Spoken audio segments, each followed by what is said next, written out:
The new reporter intern deliberately falsified the situation at the fire scene to secure a full-time position and create a headline. Because of her, firefighters who rushed in to fight the fire and nearly 1,000 company employees were killed in an explosion. There were no bodies left to salvage. My husband, who was also my superior, gave false testimony for her sake and claimed I was the one who had made the decision. I lost my job, and everyone cursed me, telling me to die. On the day of the trial, a grieving family member of one of the victims threw a bottle of acid at me. I died in unbearable pain as the acid ate me alive. Meanwhile, my husband was busy comforting the intern. Don't be afraid. She deserved this. When I opened my eyes again, I was back on the day she made that false coverage. Chapter 1. Janice, let me cover the scene, the intern said in a young, eager voice. Ruby Thomas wore her work attire and never complained despite holding a heavy camera in her hand. I looked like a senior colleague picking on her for no reason when I stood next to her. I heard myself say, no, you're still an intern. You're still not familiar with how to handle emergencies on your own. A familiar male voice cut in next. Let Ruby handle it. You were a rookie once, so you should give her a chance to grow. That was when I finally woke up. The man who had just spoken was my husband, Danny Smith, who was also my superior. Ruby was a new intern. She was one breaking story away from landing a full-time position. In my previous life, I had also turned down her request. Then, my husband had criticized me for targeting her and refusing to give her a chance in front of all the other staff. He had then decided for me and sent Ruby to the fire, not even assigning anyone experienced to go with her. I had had no choice but to stay at the office and pay attention to the coverage, and I thought this would just be another close call. I never expected Ruby to falsify a coverage just to get that job. There were still more than 1,000 employees in the factory along with the plant's stockpile of explosive materials, yet she had hidden all of that information and gone on air claiming there was no one trapped, acting as if the explosive materials did not exist. The firefighters believed her and rushed in to organize the evacuation. In an instant, the entire factory blew up and killed all the employees and every firefighter who had gone inside. Nothing was left of them. She had done all of it just to create a piece of sensational news, and when it hit the front page, she received the notice that she had passed her probation. However, too many people had died. Their families were devastated, and amidst the public outrage, someone secretly lodged a report saying she had lied about the fire. When the police burst into the company, Danny pushed me forward instead. He wrapped his arms around the sobbing Ruby and said to me, Janice, just turn yourself in. You sent an intern to the scene alone when you're the senior. She's just an intern, so of course this is your fault. The footage from the office's security camera had been destroyed, so the video of me refusing Ruby's request was gone. He went as far as to lie on the spot, claiming I had ignored his objections and insisted on sending an intern to the scene. He even pulled out the finalized assignment sheet, and my signature was on it. He helped Ruby fabricate the evidence, and I ended up in prison. The explosion had taken too many lives. I was thrown into the middle of the mob, lost my job, and was drowned in abuse online. Everyone cursed at me and wanted me dead. On the day of the trial, the furious families broke through the bailiffs and a bottle of sulfuric acid was hurled at me. I collapsed on the floor as the acid splashed on me, screaming and rolling until the pain eventually killed me. Only then did I realize it had all been a plan to get rid of me. Danny did not care whether I lived or died. He had run to comfort the shaken Ruby instead. Don't be scared. She deserved all of this. The last image in my memory was of Ruby being held in my husband's arms, smiling smugly, and it was carved deep into my mind. I hated them. I hated their cruelty and their need to wipe me out completely. But luckily, I was given another chance. I had regressed to the day she had falsified that coverage.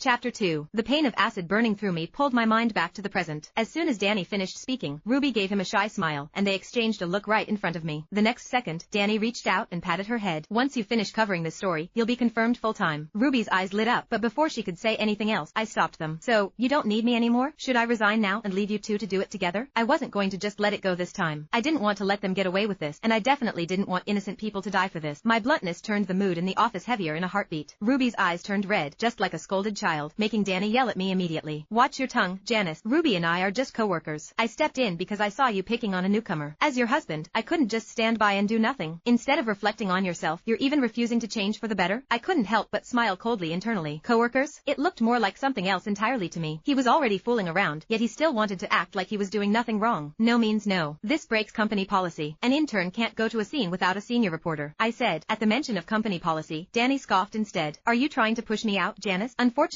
as long as I'm your superior, you'll have to listen to my orders. Ruby is going, and that's final. He then took Ruby's hand and left. I had expected Danny to use his authority to suppress me. What I didn't expect was for him to drive her there himself. He made it clear to everyone in the company that anyone who tried to stop her would be fired. I tore off my badge and drove after them, but not before going to the security room. When I arrived, Ruby was already talking with the firefighters. There was absolutely no guilt on her face as she treated their lives as though they were nothing. All right, we'll start the evacuation right away. Thank you for the information. I ran over and managed to hear that line, and my my anxiety overtook me. I didn't know how to stop all of this. I ran toward them, but Danny stepped in front of me. He glared at me and said, "What are you doing here, Janice? You wanted a senior reporter present, right? That's why I'm here. What else do you want?" Time was running out, so I tried to run past him nervously, but he grabbed my arm. "Stay right here. I'm not letting you delay Ruby." His tone was full of righteousness. If I weren't his wife, I probably would have even offered him a round of applause. It was almost too late, and the lead firefighter had already entered the factory. I shouted in horror, "Stop. There are explosive materials inside." Luckily, I was loud enough, and the firefighter at the rear heard me, and immediately pulled the others back. The heat from the flames fed my urgency, and I knew that if I were any slower, the people inside would die from the smoke or from the explosion caused by the explosive materials. The team leader walked over, his expression stern. "What did you say? How do you know there are explosives?" Ruby stood there in her work attire while I was in casual clothes, so I knew she looked more credible. Still, I didn't care anymore. As my mind raced, I suddenly pointed at a woman kneeling nearby who was sobbing uncontrollably. She knew about it. She said it just now. In my last life, she was one of the workers who worked in that factory. Her husband was also one of the men who had died in the explosion.